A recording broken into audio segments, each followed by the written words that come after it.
can hear you perfectly. Yeah. Can you hear me? Apologies for keeping you. Yeah. Apologies for keeping you waited. The previous session got a bit extended, but we'll be starting at 7:30 as decided. So 10 minutes to go live. Okay, good. The other panelists are joining. Just give me a moment.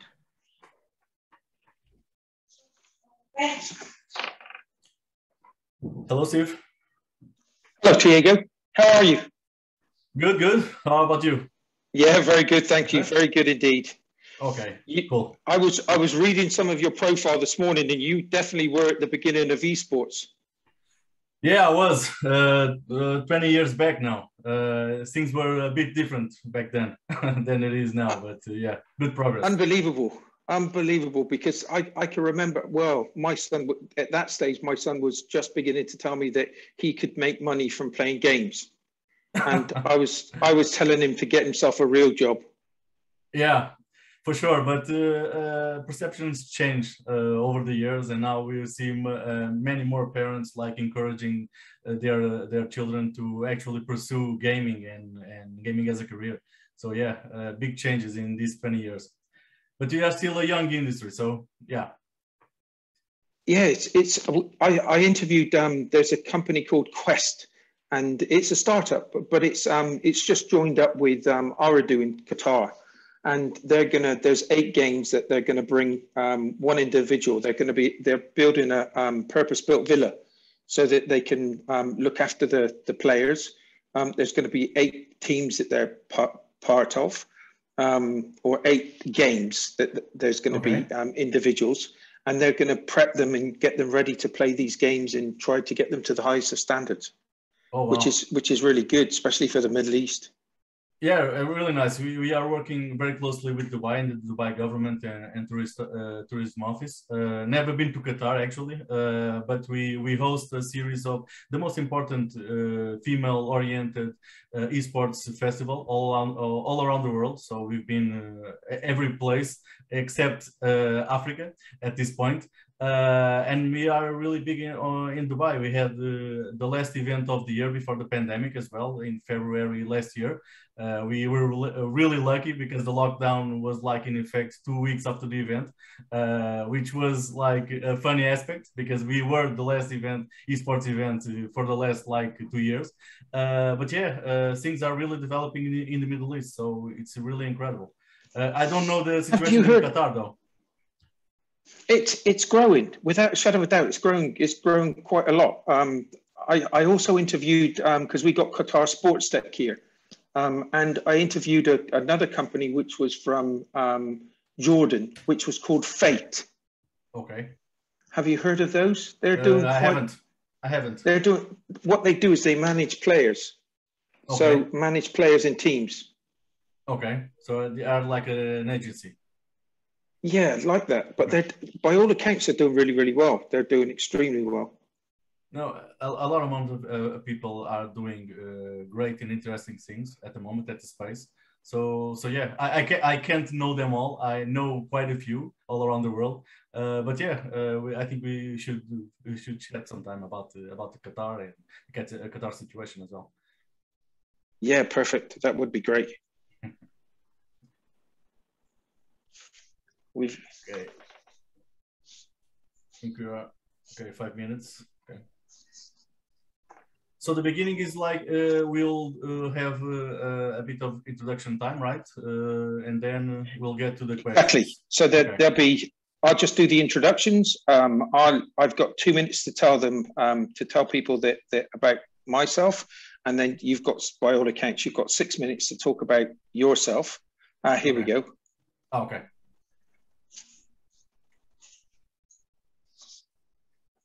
So I don't know whether, are we going to have that presentation in where we're playing or when we're talking? I'm not sure. Okay.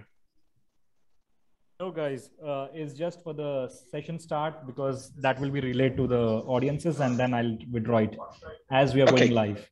Oh, perfect. Just for a minute. I think last 2-3 minutes left before we go live.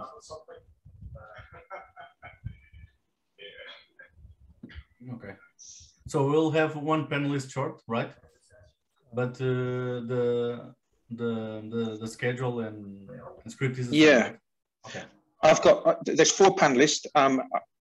Albert Zibli is going to be on, Daniel Wood, Diego Fernandez, and this is the one that I would love to get the pronunciation for, Dr.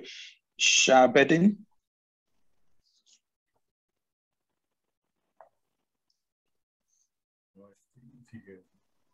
Can you hear me? Hello. Hello then. Hey. It would be great to get your pronunciation of your name, if you don't mind. Yeah, you could just call me Shahab. It's my short name, and this is just a full name of Shahabuddin Sofal Manish. But you could call me Shahab and make it short and simple for yourself. Shahab, that would be fantastic. Yeah.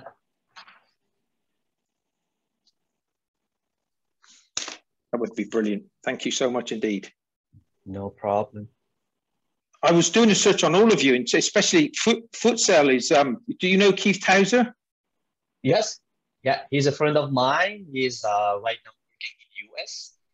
So, and yeah, I was with him also for one podcast in World of Futsal.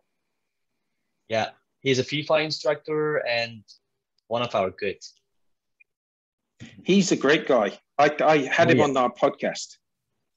Oh yeah. He made a lots of effort to promote develop futsal in US and kind of North America alone.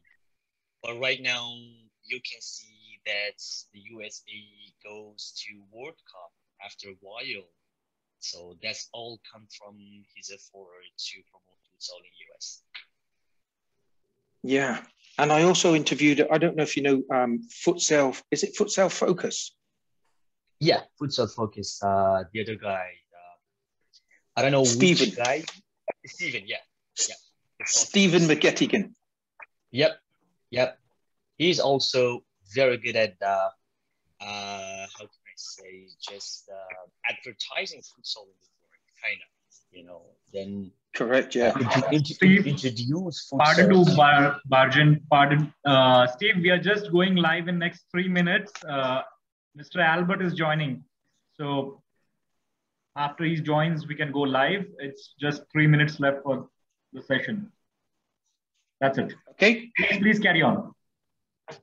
So you're going to just give us an indicator when we go live, yeah? Yes, sure. I would.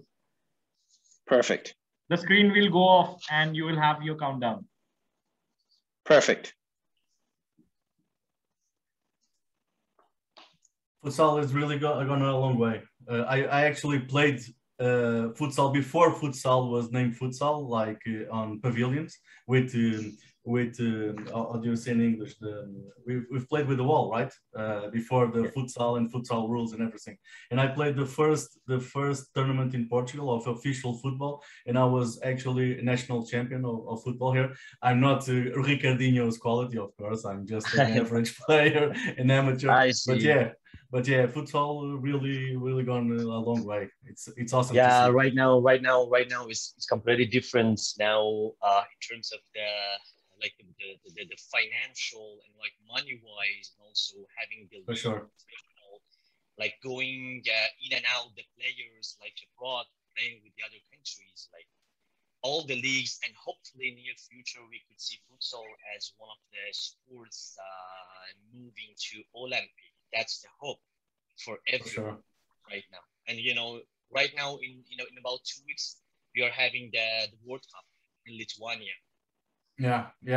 I know. I follow futsal because we are in Portugal, of course. It's a country of football and futsal. We also have Benfica in Sporting. Sporting was the last European champion. European champion. I was there. I was there in Kazakhstan, and we have one Iranian player who played for Benfica. Yeah, of course. Benfica is my club, so I know him very well. I follow futsal.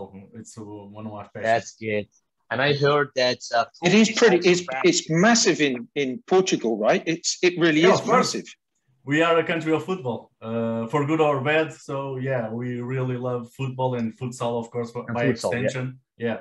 And we had the best two players on the world on both games, right? Cristiano Ronaldo and Ricardinho on futsal. So on futsal. Yeah. I was so glad that Cristiano Ronaldo went back to Man United. I thought it was amazing. Unbelievable. I think that was that was the buy of the season. That was the buy of the transfer window, right? Out of all of them. I know Messi went to PSG, but I was so pleased that Ronaldo's gone back to Man U. I was actually rooting for him to go to PSG because it was another league for him to win. So it was like another honor, and you get to play with Messi. But yeah, I think Man United it's a good one as well. So it's cool. I think it's the special relationship he's got with Brian. What's his Ferguson? Ferguson, yeah. Yeah, Alex Ferguson. I think that was and it's a true testament to what Ronaldo, who he is as an individual, it seems. Yeah, for sure.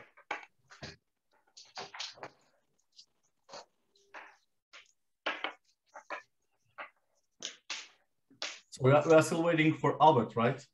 They say that I'm getting text messages that they're going to be 3 minutes. So we'll just keep on. As I was saying, so my friend is, I don't know the football team that he's involved with now, but I think it is Benfica, where Benfica is doing a lot of stuff on a global basis when it comes to futsal. And he's going around the world, signing people up, getting more people to play futsal. Okay. Well, unfortunately, in Portugal, Sporting is been the better team for the last few years. But I'm hoping that it turns around, of course, as a Benfica fan. So, but yeah, Benfica is really strong in Portugal in terms of football and futsal as well. It's a good one.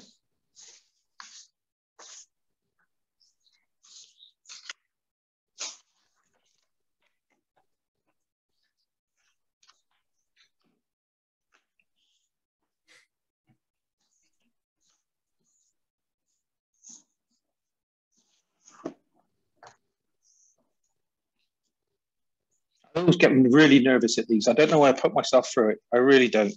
I kind of, it's just, I love we do a podcast. I love the podcast. I think it's wonderful. Listening to people's stories is just incredible. But these talk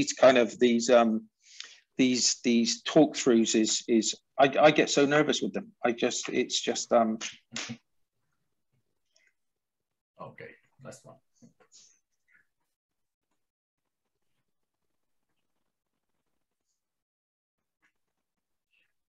It's great to be part of this amazing. It's amazing to be part of this global soccer conclave. This will be our virtual meeting. It's going to be all about game beyond boundaries, which it's going to be brilliant because I know I'm going to introduce the panel now, but unbelievable panel we got today. So I'm going to go straight into it. Let me tell you a little bit about myself. My name is Steve Mackey. I am the founder and co-owner of Business Startup Qatar. We help companies establish here. We also have the first sports podcast in Qatar, which has gone from strength to strength. And it's one of those that just talks to people about their story. This is their story about their time in sports, but the differences that they're going to make. So that's a little bit about me, but let me get straight into our panelists and introduce you to them. Our first one I'll start with is Albert Zibli. Albert is the president of FIFCO, which Federation International of Football Corporate Organization. I hope I'm right there, Albert. I think we've lost Albert. I'll go on. Daniel, are you there? Daniel Wood, co-founder of the WFFA, World Freestyle Football Association. Daniel, are you there? The show must go on. Diego, I know that you're here, Diego. Diego Fernandez, Chief BDO of Grow Up Sports. I can only say wow to you. I know you're going to get a chance to talk about yourself now, Diego, but you've done amazing things when it comes to esports. You were right in there at the beginning, and I really do welcome you to the panel. And we've got Dr. Shahab. I can't wait to listen to him all about futsal. Thank you very much for joining us today, Dr. Shahab. It's brilliant that you're here. What you're doing with futsal, and you're the pro futsal coach and AFC futsal instructor. So I can't wait to talk to you guys. So we're going to be talking today about all different subjects when it comes to game beyond boundaries. So if I can, what I'm going to do, seeing I've got some, I don't think we've got everybody on the call just now. But what I'm going to do is I'm going to start with you two gentlemen. If I can open it up to you first, Diego, so that you can tell us a little bit about yourself and what you do and how it all began. Okay, of course I can get the ball rolling. So and thank you, Steve, for your introduction, and thank you for the organization for the invitation and the opportunity to talk about one of my passions, which is esports. As you already said, well, my name is Tiago Fernandes. I have over 20 years of experience in the esports industry and vast experience in communication, having been a technology and economics journalist and then a communication consultant for over a decade. I always have been connected to video games in electronic esports. I founded one of the biggest Portuguese esports teams in the early 2000s and led the creation of the first Portuguese electronic sports agency back in 2016. Today, as you said, I'm business developer of Grow Up Esports, but also have other occupations in terms of I'm operations director of the award-winning Girl Gamer Esports Festival, an event focused on celebrating women competitiveness and inclusion in video games. I'm also president of the Portuguese Esports Federation, and I also teach at the European University of Lisbon in the first Portuguese Esports Marketing and Management post-graduation. So yes, I have many things on my plate on esports, and since esports is my passion, so it's okay-ish with it. I was doing some research on you, and I've got to say, I don't know, you must be working 24/7 with all those things that you're involved in. Unbelievable. Esports is a 24/7 job, actually. So it's a passion. I'm not too keen on if you do something you love, you don't work a day on your life. No, you work all days, all the year, but it's a fulfilling job to do what you love. And it's really great because it's probably esports is one of the biggest growth markets within the world of sports right now, and it leads me into Dr. Shahab. Let's go into futsals, which is becoming one of the other market leaders. Please tell us a bit about yourself and what you do. Thank you, Steve, and that's my pleasure to have this opportunity to be here along with you all experts. I'm Shahab. Like everyone knows in the world of futsal, my name is Shahab. My full name is Shahab Al Manish, the Iranian coach. All my career in about 20 years was working in futsal. In one side, just trying to be a member of Asian Football Confederation as an elite instructor to develop futsal in terms of the education and making a development plan for all countries around Asia. So I was a part of many countries' development plan in futsal. And also on the other side, as a coach, more than 15 years now, I'm working in all professional club for Iranian. And also my last activity was in 2018-19 as the head coach of Lebanon futsal national team. Also right now I'm in Canada trying to promote futsal in here and having a special plan for the North America. And as you said, Steve, right now futsal is different. Futsal is right now is one of the unique and new sport, and we are spread out in all the board and trying to promote and develop these sports and show to the other countries how they could make elite, having the kind of good coaches and knowledgeable, and also trying to introduce futsal as one of the main key elements, either to promote football in the countries. I find it fascinating, and with people like you in the sport, it's going to get even bigger and bigger.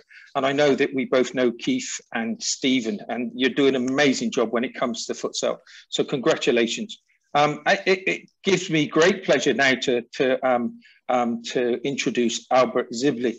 I'd done some research on you this morning, and it was just incredible. You are such a difference maker. And the people that you've been involved with and helped in your area, which you're going to tell us all about, is just incredible. And I take my hat off to you, sir.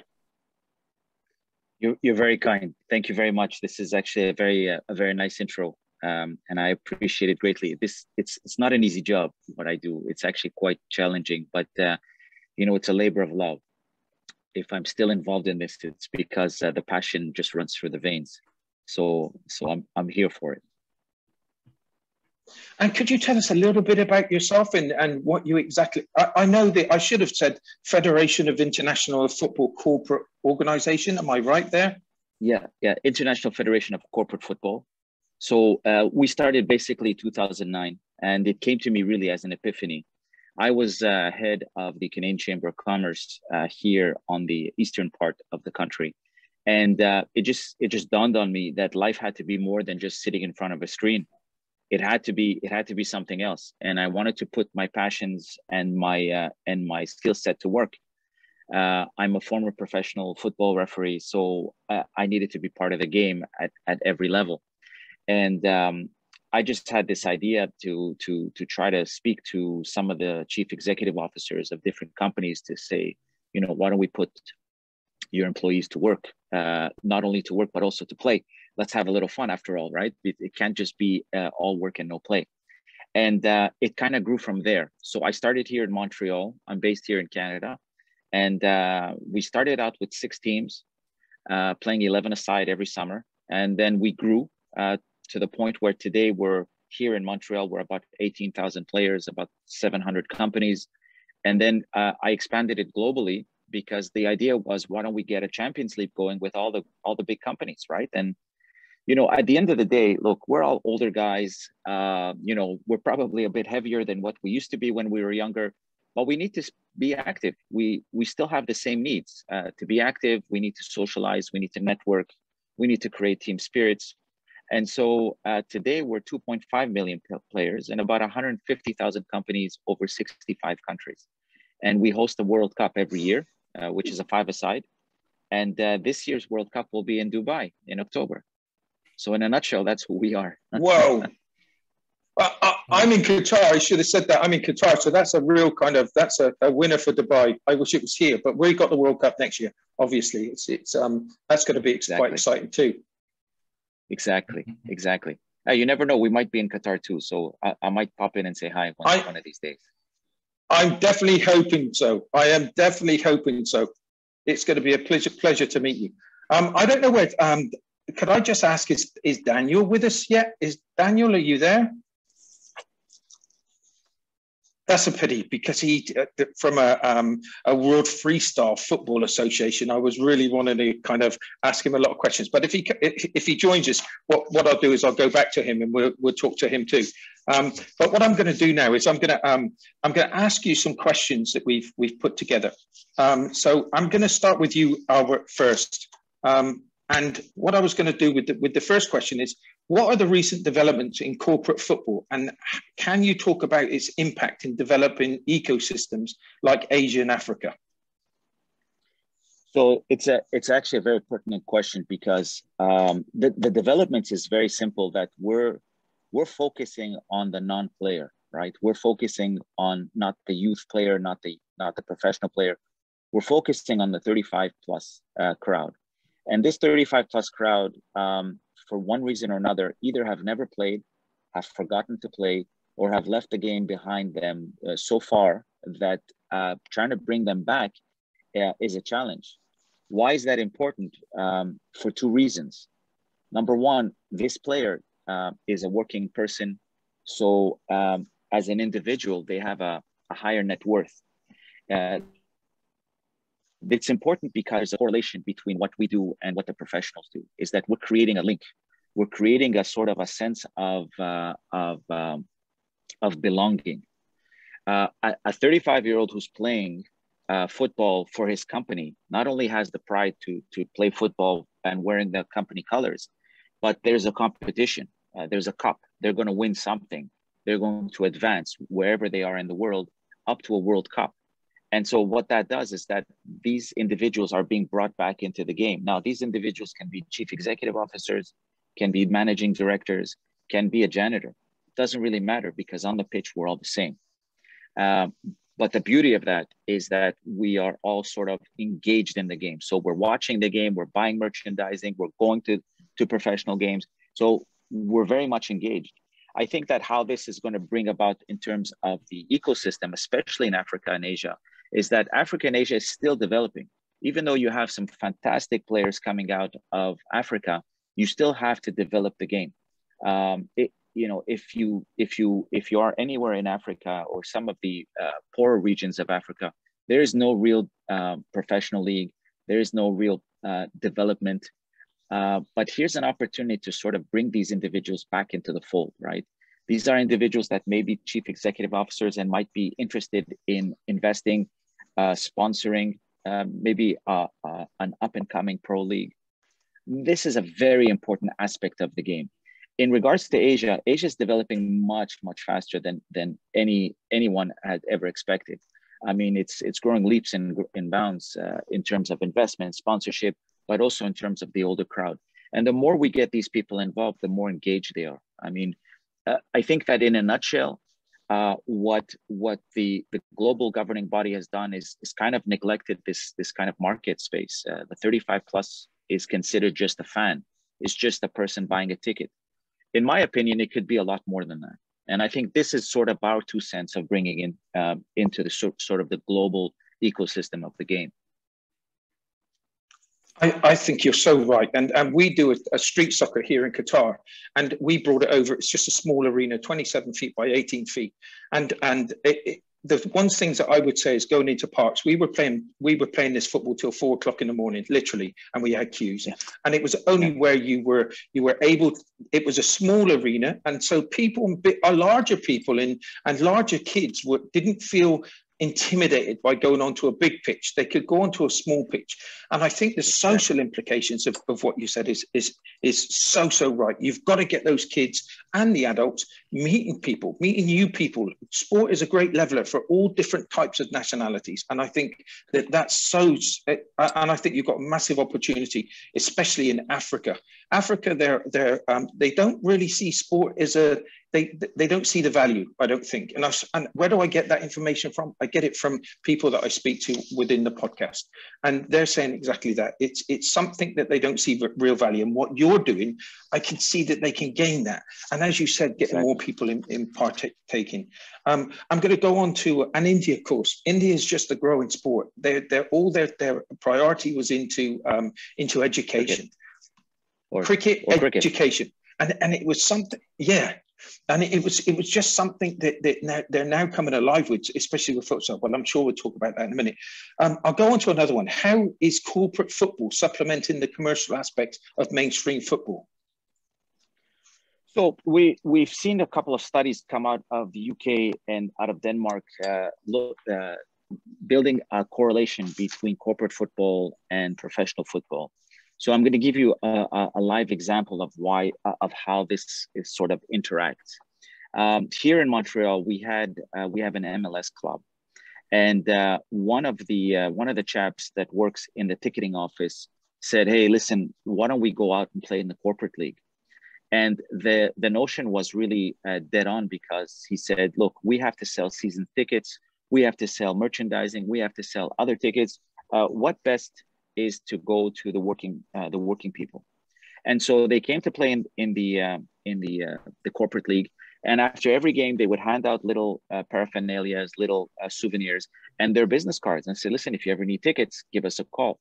This individual became the top selling the top salesman out of the entire 19 club MLS.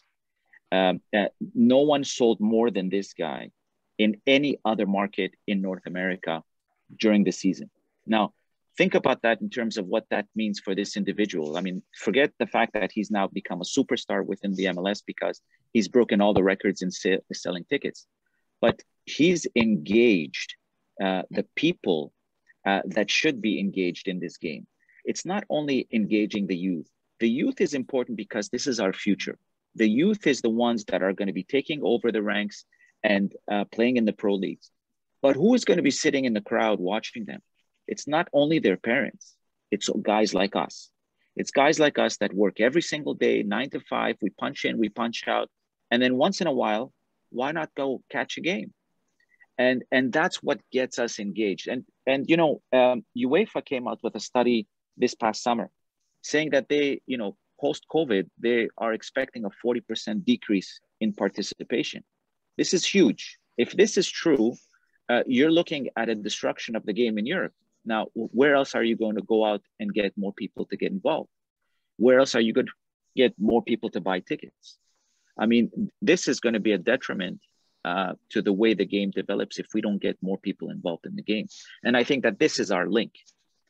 You know, a German journalist once asked me, he says, Albert, why do you care so much about the old, the fat, and the ugly? And I said to him, you got it all wrong, because what we are doing is linking people together. It's all about the people. Get these people involved, get them to love the game, and then get them into the stands. Get them to watch games, get them to be part of it, get them to be sponsors, get them to be owners. Who knows? The beauty of this is that, you know, we're just having fun amongst older guys and ladies, by the way. And we're playing the game we love. But at the same time, we are sort of reconnecting with these individuals. These individuals will become the bigger and better supporter moving forward. That's just brilliant. And really, it's going to be huge. I'm going to make you a big introduction here to a guy called Ahmed Abbasi. And he's the head of business development for, he's a bit senior than that. Sorry, Ahmed. I do apologize for not getting your position, but he's huge, but he's a fantastic guy. And that's all with the QSL, the Qatar Stars League. It's trying to get people into the stadium. And I've been trying to think of ways of doing different offers and doing things for match days to try and encourage people to come in. But you've struck the nail on the head. You really have struck the nail on the head of getting more individuals, getting the communities involved to sell tickets. Yeah, yeah. You know, the days of getting those promos where, you know, buy a ticket and you get a free scarf, those days are gone. People are not that interested anymore. They want to be interested because they want to be engaged. It's all about client engagement. And what we are doing is engaging the older crowd. The older crowd is not has-been. You know, as many would say, you know, we still have kick in us.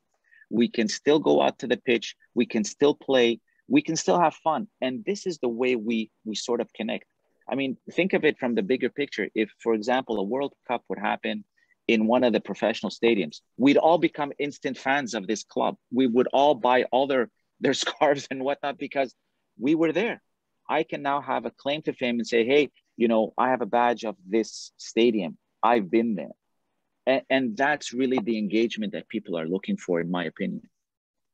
And also, Steve, I don't know if I can add something to what Albert is saying. I think the retention levels, yeah, of course, within the company are also higher, right? Because you know your fellow colleague, you are playing with him, and it's a different thing because not all people can experience this. The locker room experience for the guys that played football know what I'm talking about. It's really difficult to replicate outside of sport, and this is like an opportunity to experience that. So retention levels on companies are also higher because people are wearing the company's jersey, right, and playing with their colleagues. I think it's wonderful. Congratulations, Albert. Yeah, I think it's fantastic. I do think it's fantastic.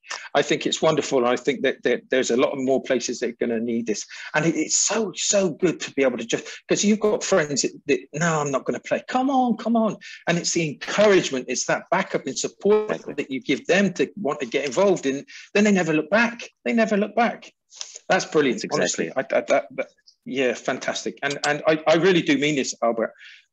Unbelievable what you've done. I watch your videos, and what you've created is superb, and fair play to you. It's a different, you're definitely a difference maker.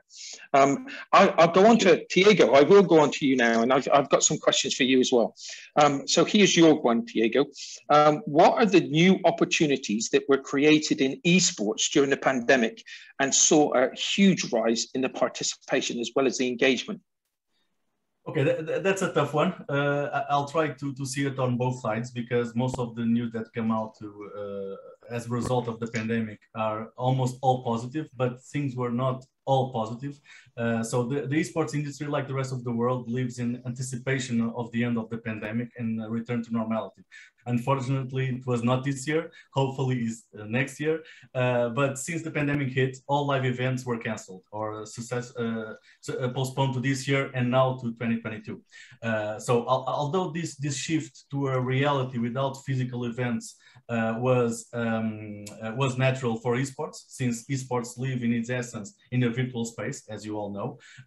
With the competitive scenario being played out 100% online, the retraction in investment by brands, which have a great weight in the sustainability of the industry as a whole, like sponsorship accounts to almost 80% of revenue in esports. So this was really a hard blow for events, competitions, and teams, and then to players. So if it's true that the sports industry was born, grew, and lives in its essence in this virtual environment, as I said, it is in the event on the big stages that the whole thing, the whole show materializes. I don't know if any of you had a chance to watch or at least got in contact with a sports event. It's a massive, big stadium event with a lot of fans that buy a lot of merchandise as well and engage with the players in the team. So it's a whole event altogether. So we did this leap from the online environment to live environment, and now we can't go back. We can live simultaneously and we can retract to online only, but it's not the same thing. So for teams and players, playing online tournaments is the same as having football without a public, right? Without direct contact with the fans. It's impossible to recreate the social experience of a live event.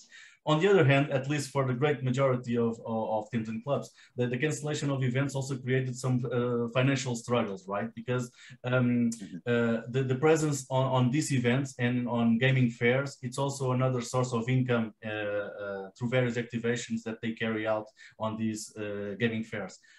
So we got a reality where players had to adapt to an eventless reality.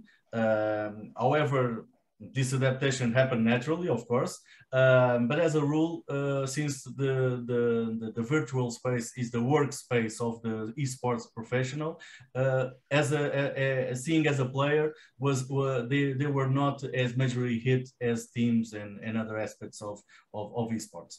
As for sponsorships, even if there were no retraction of investment, in some cases there was a standstill, and this is real in every aspect of society and in every business. So given to the great uncertainty in the world socioeconomic environment created by the COVID-19 pandemic outbreak, so companies like, let's hold out and see where my investment will go, right? I know that everyone felt it as we did in esports.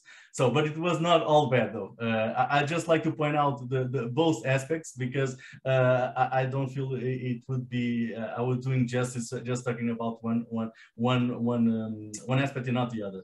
So in hindsight, I would say that the pandemic also brought several new opportunities to the space, responding directly to your question. So more awareness brought on by crosses between the real sports and esports, since professional sports at one time were not an option, right? They all stopped. And what we started to see was real players engaging in esports with esports players, or just the league trying out the virtual alternative. So esports were the main and only sports that people could watch as alternative sport entertainment, which brought on an increased popularity in terms of awareness in the society. It filled a social void as much as bringing entertainment into many homes. So online gaming as well, because we were all confined at home, allowed people to connect with each other through competitive gaming or gaming, or through broadcast events with increased audience of this kind of content. So we have these both sides. So you can be like passive and watch esports tournaments, or this cross between real sports and esports, or you can engage directly and play yourself. So what we've seen, and we can see the numbers, the sales from major companies like Logitech, Sony, or Microsoft like skyrocket in 2020 because of this, in terms of more people buying consoles, more people buying PCs, and playing more actually. So this was a positive aspect. New marketing strategies have been developed, and streaming was adopted by traditional sports. Here in Portugal, like Porto, just broadcasted one of its games through Twitch, through the gaming platform Twitch, which was really awesome. And I don't think that if the pandemic didn't hit in 2020, I don't know if Porto was like aware for this kind of platform. But I think the most important aspect here, fundamentally, it changed the perception of what these sports are by reaching a broader audience, specifically of traditional sports. The people that watch traditional sports now have a new insight into what these sports is, and maybe it's a fan. So by doing it, it created more demands for professionals to enter the space. I think also that esports was growing so fast anyway before the pandemic. It was growing at such a pace. And at the time, I was a bit of a skeptic with esports, I've got to say. And I thought it was one of the biggest disruptors when it came to sports. I thought it was going to get lots and lots of kids into, I've got 4 kids, 5 grandchildren, and I thought it was going to get kids off the streets, playing footballs, doing exercise, into kind of into playing their games in their bedrooms. And I just, the role models in esports right now are incredible. They're so fit, they're so kind of, they've got to be, to keep it that level, they've got to be great role models to say, keep that fitness going. So I've changed my views slightly, and I've changed my views in another way to say, oh, I can't watch somebody play a console. But once you get somebody that can commentate on it and that can get that audience participating, I think it is a huge sport now. It's something that people can participate. And as you said, the sponsorship is just absolute key. And by all accounts, the data is capturing that data when it comes to individuals is a huge thing. But it's a big misconception still, because the biggest teams have staff working for them, nutritionists. They work on their psychology as well. They work on their physical side. So it's not the gamer that only plays games and eats Cheetos and is fat. No, esports players are not fat. They have a regime of physical aspect as well as psychological aspect, and they need to balance things in life. I think one of the biggest threats in terms of esports is its accessibility, because anyone with a mobile phone or a PC can aspire to be a pro player. And if we see football, it's a much harder path to get to professional as a professional player, because you need workouts, and you need to go to the schools of football, and then you have to be selected, and it's very rigorous. So it's not as easy as esports to get into the chance to be a professional player. So but I believe everything in life, if sport or esports, if done with equilibrium, right, I think it's all good. So esports or esports. I think it's amazing. There was a story about a 14-year-old lad that won a competition. I think it was 2 million that he won. And the first thing he went to do was buy his mum's house. He went to buy the house for her with his winnings, which was, again, it just shows you the type of people that are in that sport, and long may it continue. What is the major hindrance in the flourish of esports in Asia and Africa, unlike the developing markets?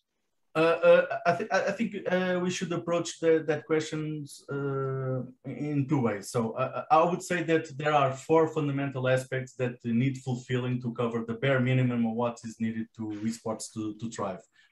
First, internet infrastructure, and specifically broadband availability, because esports lives in the virtual environment, so this is like a requirement, of course.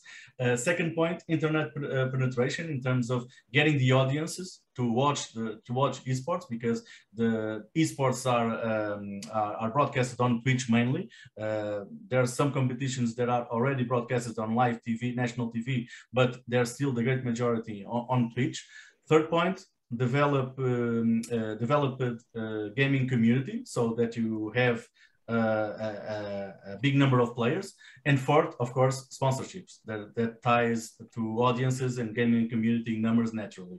Getting on your question specifically after this premise, addressing the question now.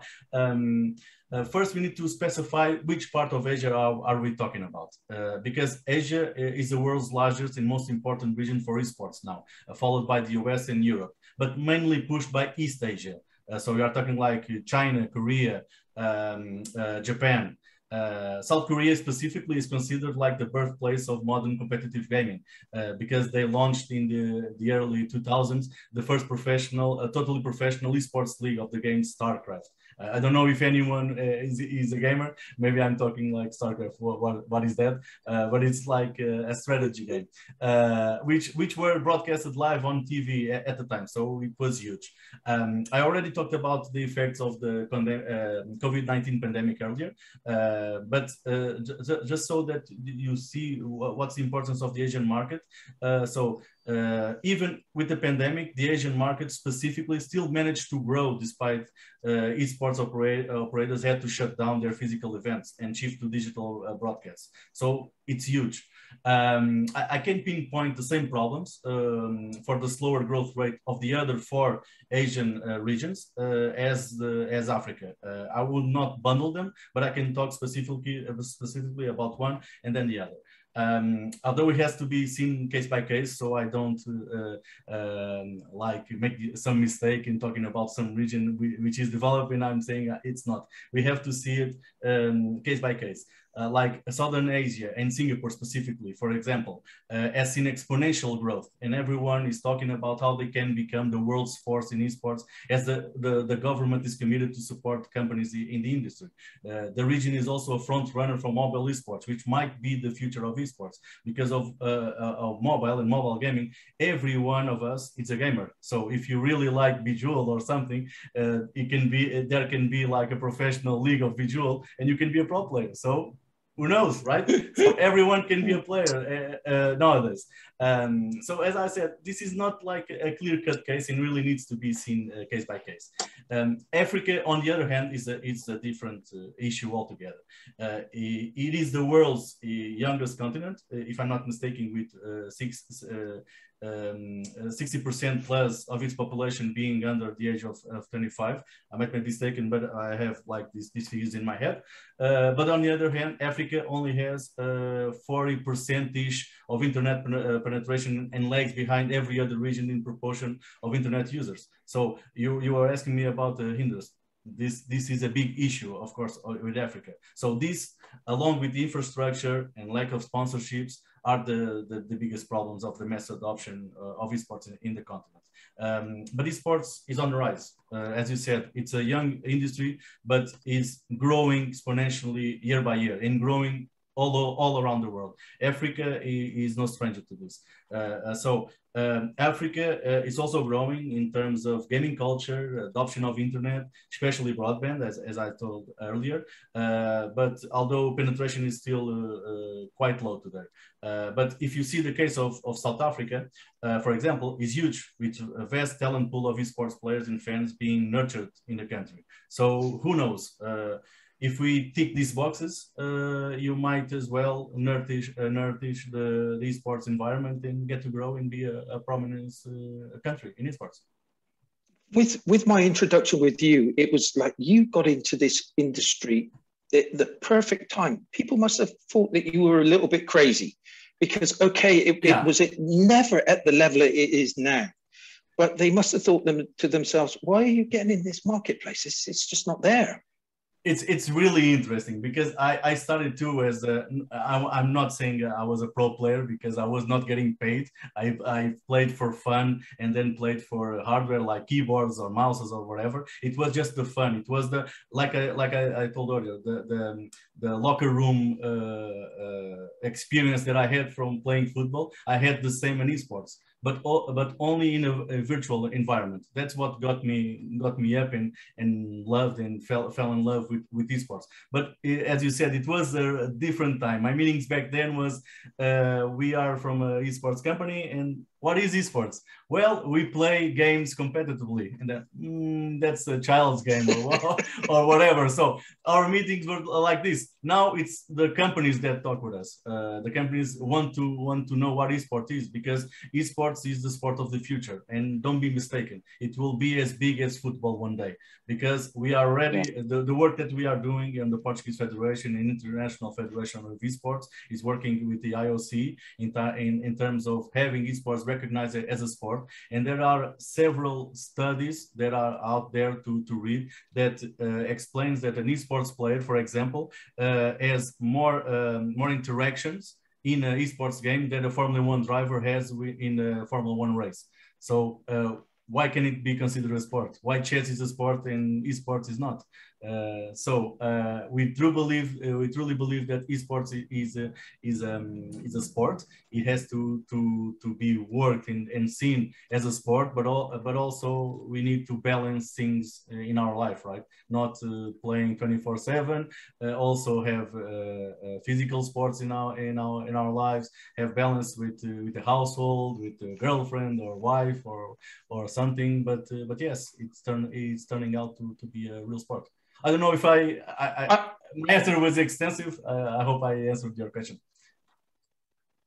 No, I think it was really good, and whoever put this panel together was absolutely fantastic because it's all about communication, right? And we're going to be coming on to you very soon, Doctor. So I'm coming to you now, but it's all about communication. It's all about making sure, and you guys have got a global reach now. You're talking to so many different people, and from years ago, when we didn't have social media and we didn't have that ability, but now we've got that ability that we can communicate and we can participate and we can socialize. And I think that's a huge thing. So I'm going to go now on to Dr. Shahab, and we're going to talk about, and again, I was one for five-a-side. In my era, it was five-a-side, never futsal. But futsal has come up like the horse on the rails, you know, from the back position to the front position, and they're really kind of expanding. I've got some questions for you now.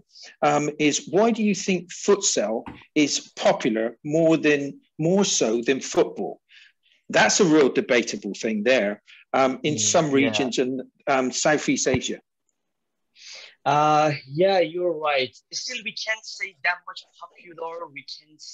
We have to just change and then say that a bunch of talents they are in, like let's say more than football, because I can remember that we are in Asia, so we are facing with lack of equipment and not that much marketing over there. So I remember that when I came to Canada. So I was just watching all those fields, like thousands, I don't know, in any region, many, and the people, they are playing frisbee inside of the soccer field. And I was like, regret if I had this field in my country, how much talents like have this chance to play. So in Asia, because majority of the countries, they are not that much rich. So we are facing with the poor countries, but a big pool of the talents over there. That's why since 2003, we just came up that we can't compete with football. So because we have been in the shadow of football, and they don't allow us to come in and having a separate organization for ourselves, we start using of how we could help football. So that was the kind of the main key point that became beside the football, and then step by step try to stay separate from them. So like some example, like Messi, Cristiano, they are all came from the futsal background. So we start to promote that one, and then as an assist, as a support of the football players, we said that okay, if you're gonna have the good players in terms of the technical, we could help, we could come over, we could come beside you, and then we could make some good technical and skillful players for you. So, and also by these, we just having more chance to the other talents to come in, and then among of all those, some of them could move up to soccer, and then the others that we have no place, just trying to bring them in, and then start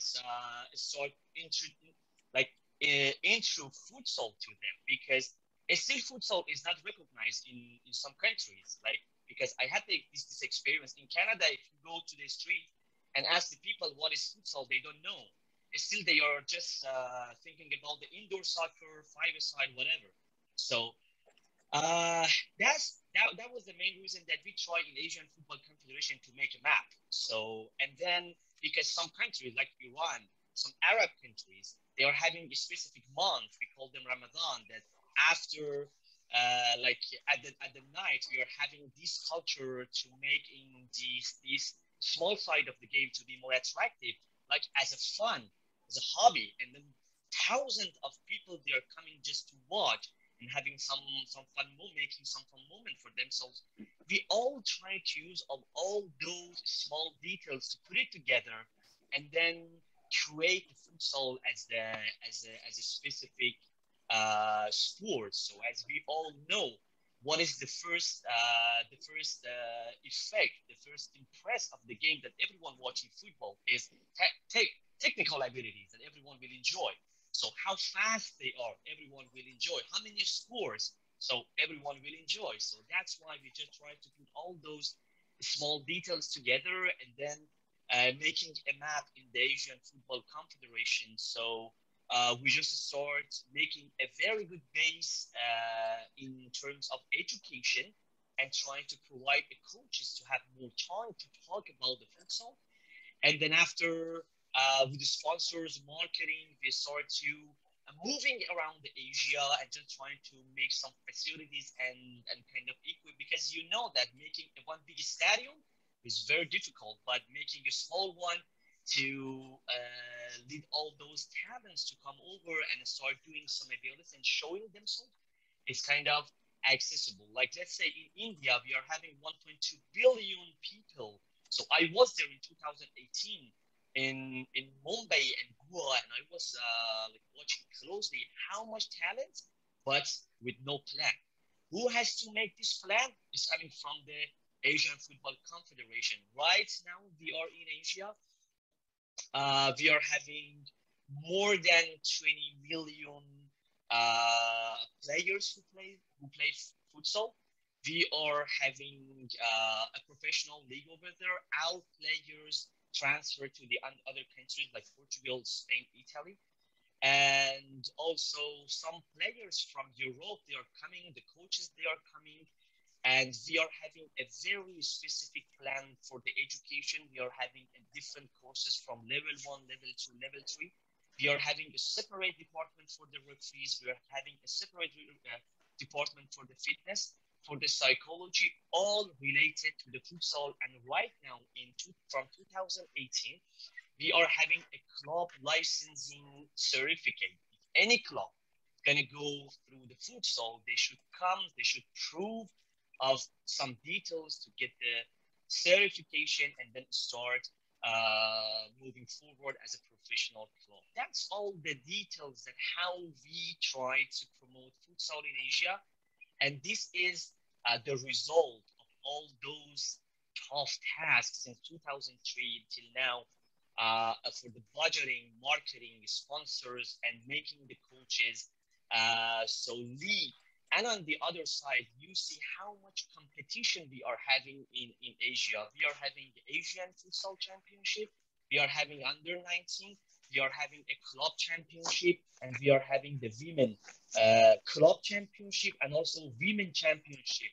That's all our competition in whole Asia, just to promote how futsal is, and then how we could just use of the futsal as a specific sport to attract the sponsors to come in. That's all the map coming from Asian Football Confederation, just through the other hands, like the federations, FA, district, and then regional, provincial, and whatever. It's a huge plan. And what I like about futsal is that it empowers countries that are never going to get to, or that are trying to get to the top level in football. So you've got the smaller country or the bigger countries that haven't got themselves established, but it's empowering them to come forward and build that momentum of people participating and also people watching too. I think it's just fantastic what things are being done. In terms of engagement, we see mainstream football following communities, following football and futsal. However, do you see the same effect? Futsal specific audiences following football and vice versa? If specifically we are going to talk about Asia, we could say yes, but this is just in Asia. So it's still in Europe and America and Africa. It's still, the football. It's too much. It's one side, and this is like a difference. But in Asia, in terms of engagement, yes, we could say that right now we are having a billion people that they are a fan of futsal. They're following. They are trying to be part of the league. They're trying to, like, as a fan, they're trying to invest, be the sponsors, marketing, whatever. So, but it's still in Europe because they have different category. It's still by 14 years old. They are just asking the people to just coming to the futsal. They are using of the futsal as a one aspect of increasing the skills and technical ability for the players to be used of the football at the end. And except some countries like Italy, Spain, Portugal, and then the others, some kind of like France and England, kind of. Still, we need to promote futsal in the Europe and specifically in North America, South America, and also Africa.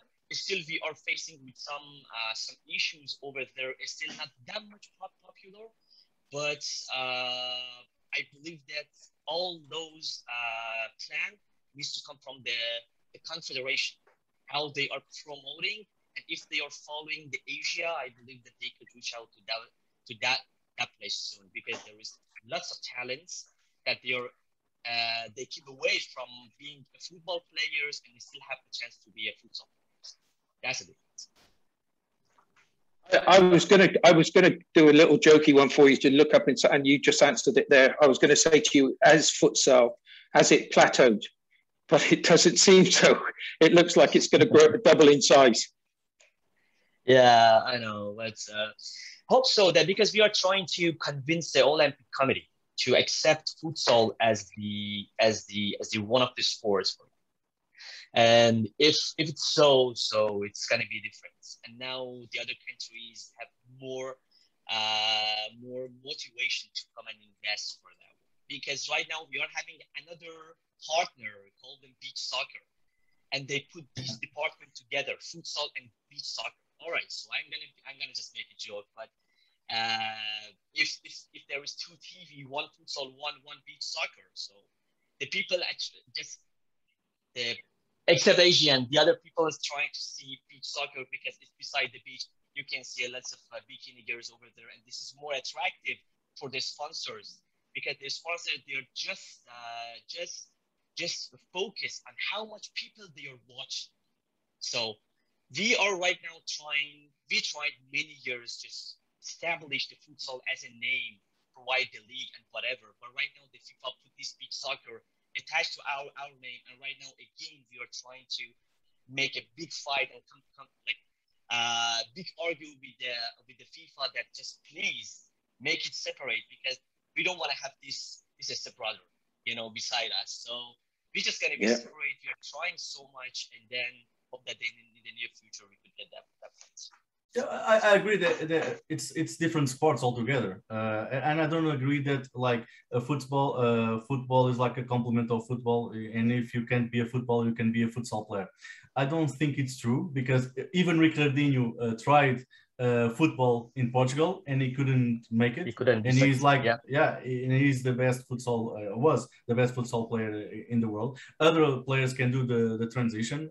I actually played in a tournament here in Portugal with Rui Costa, and he's awesome football player as well as a one of the biggest football stars of all time, of course. So I don't think they complement. I think they are different sports, and I agree with you. I think it's. But Thiago, you know, beach soccer, and it's too different. this is completely clear, you know, because honestly, we can't compete with soccer. We can't. Oh, of course, in terms of sponsorships and audience, of course you don't. Because of the sponsorship, and you know, the FIFA is just looking for this for the soccer because the $1 billion there, and then money and whatever, and then they don't care about that. They don't care that much about futsal and. Yeah, I know. But right now we soccer a bit more, but they put futsal aside. So that's why we all trying to play a bit smart with FIFA, with soccer, with this and that. We all just try to show how attractive we are and how we could help soccer, but just to show to FIFA. But on the other side, we're just gonna take an advantage from there and then keep ourselves a bit separate. Other than that, they put us in the corner. According to the latest figures, though, futsal is the fastest growing segment out of all the football formats. Yeah, and futsal is growing leaps and bounds in regards here in Canada, in the United States, and in other markets. And mostly it's the accessibility. You don't need that many players. You don't need that big of a budget to run a club. Futsal is growing very fast with leaps and bounds. And I think that the landscape will change in the next 5 to 10 years, where you know, a futsal World Cup might just get the same the TV recognition that we now see in a World Cup final. Maybe not the same viewership, but definitely in terms of the same kind of momentum. So I wouldn't put it past FIFA to start putting a lot more emphasis on where futsal is growing. Don't forget, FIFA is suffering in regards to people participating. The sport is not growing as fast as it once was. And we are seeing those numbers in different markets. So, you know, it's just a matter of time before FIFA and the other governing bodies recognize that there needs to be different formats in order to keep the game flowing, to keep the sponsorship happy, and obviously to keep the revenue streams running.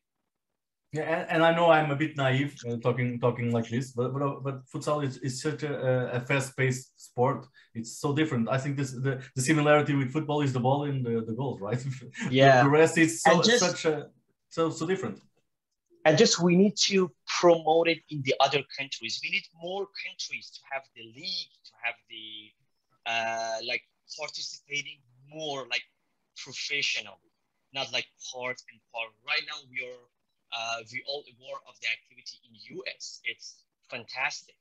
So having the league, having the forces, national team, and right now the US national team is in World Cup right now. That's the big hope right now in North America. Canada also, I know that some activities start and then they put some investment. That's going to be good because these types of country, because of many immigrants, they are coming to this country. It's full of talents, and just they need to make a plan, just moving forward. And we hope that in the near future we could see more in the other countries, same as Asia, because right now majority, like let's say 80% of the Asian countries, they are having the specific league, having the specific department of futsal. Specific sponsors, and then they are all under the one umbrella of the Asian Football Confederation. I see you three in front of me now, and the world is a much better place with you guys pushing forward in your prospective industry sports, because the world's a better place, because the world needs sports. The world needs sports. I've got that. There was something, I can't remember who said it, but I'm going to give this question to all of you, a very quick question. And somebody said, who's making the plans? And I want, if I can go to you first, Albert, is there's many people out there that's watching this right now. Have we as individuals, and I'm looking at myself, have we as individuals got the power to make a change? And I'm going on to that. How do we start? So that's a great question, because, you know, do we have the power to change? And my first answer is yes, of course we have the power to change. We have the power to change, and I'm the proof of it. I was a bureaucrat. I'm an economist by training. I was sitting behind a desk and I said, I don't want to do this for the rest of my life. I have to make a change. It's about being proactive, and it's about, you know, taking a change for yourself. How much do you believe in yourself to be able to be that catalyst? How do we do it? So that's the good question. And I think that's the $64,000 question, is that how do we go about it? And it's really individual, you know, what will push us? So maybe it is to just get involved at the local level. I mean, everyone is talking about post-pandemic, how there's not enough referees, there's not enough coaches, there's not enough volunteers, there's not enough of anything. And so let's just make the first step. Do whatever you need to do to change your daily routine. So instead of, you know, procrastinating, you know, volunteer at the local Little League. Give some of that time back to the youth. Give some of that time back to even the senior leagues. At the end of the day, it's all about an individual contribution. And you know what they say, individually we are one, but collectively you can imagine the power that we have. If all of us did our part, if all of us did even 1/10 of what we would like to do, that's 1/10 more than anyone would have ever expected. And so from that perspective, what can we do? Well, let's all get involved one way or the other to either change our lives or change the betterment of our individual surroundings. But at the same time, let's help change the game. The game needs to be changed in more ways than one. And all the panelists will agree, because we're all looking at the game in a different perspective. But, this will come about because more of us are getting involved in different formats, different venues and different avenues for that matter. So that way we can, bring more people involved, get more engagement involved, and of course, have fun at the game that we love so much. I want to give you a high five right now. Diego, what would you like to say? No, I would say the same. If you love esports, you don't need to be a gamer to be involved.